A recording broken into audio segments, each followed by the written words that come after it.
Hello everyone, in this video I'm going to show you how to set live wallpaper on your Windows 11 PC. So first of all, you just need to go to your Microsoft Store. After opening the Microsoft Store, you need to search here for live wallpaper, lively wallpaper. As you can see, here's the app called lively wallpaper. Click on it. Now you need to download this and install lively wallpaper application. I have already installed in my PC, so I'm just going to open it. After opening the app, you will have the interface like this. So I'm just going to maximize it. And here is the free wallpaper you can have. So if I choose a wallpaper here, just click on it.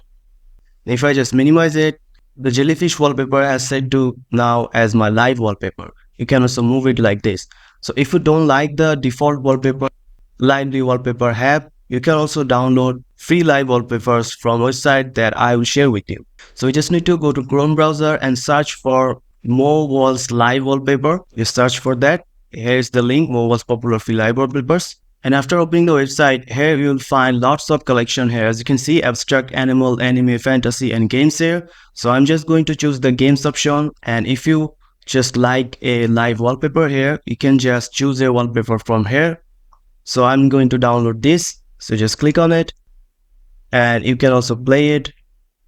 And as you can see, this is the wallpaper here. So you just need to click on download wallpaper and it will just start to download. And after downloading it, just go to the folder. And if you want to use this as a live wallpaper, just hold it and drag it to your live wallpaper application and just add wallpaper, drag it to the wallpaper option here. And then press OK. And as you can see, the wallpaper is now in my application. So if I just click and minimize the application here, now as you can see, the Batman live wallpaper has set to my Windows 11 PC. So that's it guys. This is how you can set live wallpaper on your PC. So if you found this video helpful, please subscribe to this channel and thank you for watching.